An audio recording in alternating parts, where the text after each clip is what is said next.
Apollo Kiton atukoto nako Kadungulu Town Castle Women's Sako Kosere District Betty Igitu ngese balebe apota mema na kecha kaskanyala nukanyape Apetosi atukuni milioni lwedoltos akaisangon anukanyape akalona kesi Aimono inikini adaoni kari unim iraiso seka mema na kasakanya unanu wa ya mudachi otwakata mtu le marusi konya kopani sanso kala mema na kasakanya ran kanyari jasi 2020 Igia na se group lo moro lem se la pilu ko ne kan asusa ke ko parar ko sering ne kinga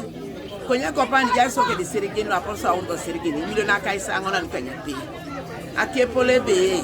e sa lo se serigin e sa lo so tomate ko to mam si pedai kala lari masala tali won ko an bosa gera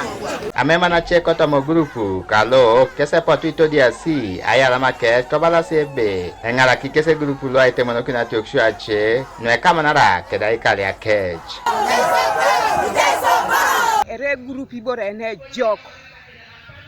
a sai boy kino grupu apoto so emo age uta Aimono mono sikapun kese polikopa nariso do sirigini ngun ngara kitos koskali ay to somi kosiduwe ay keunu so angoro ni jai kwap wa pedo ngato somi kadwe lo singo grupu ko panu kapuna to en lo sikadwe somero pedo nga kora kamisirini pedo nga dare kakale pedo nga gola bari gwende dala na town anda lo ejulator nga kaijar tene kakelo kida pedo nga ngarakini esale lo akata ngesirigina kanin esa yala maringo ejoke grupu lo mango sako da dumo nga July net ne pola depart angoro ne jasi kinganu mame chamto sa Aimono e jasa wai konya Aimono ne mono ngo lo mango gurkula pedo nga itosio medue Apol ne cholong ela siwan Kadungulu Central Cell Julius Esingu ngese yala makanu angoro kanu kobalebe e yuatos kes da ikile ko kech kedai pudesha ichelo e kale e jokuka iso di kino bi kopa isingine kopa to ngona Singila mila la takereka.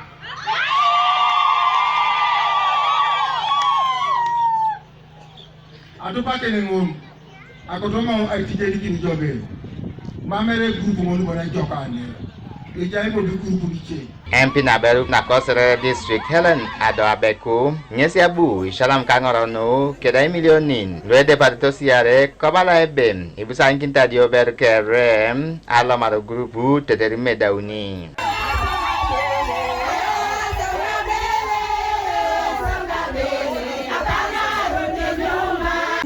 atukotona ogeuta ipepe konye akaisumunetera pesen alose nganyu nube agolo kini ngai boys na ara ifensinga asode ngai pika kini togo na ara kotongo ngini buku oja ngoro kedene elo marete koto sa salam kinto to minister na lo la bua launching a group lo baba ya taxo to minister millionaire iyala maso noi ikarieta ngor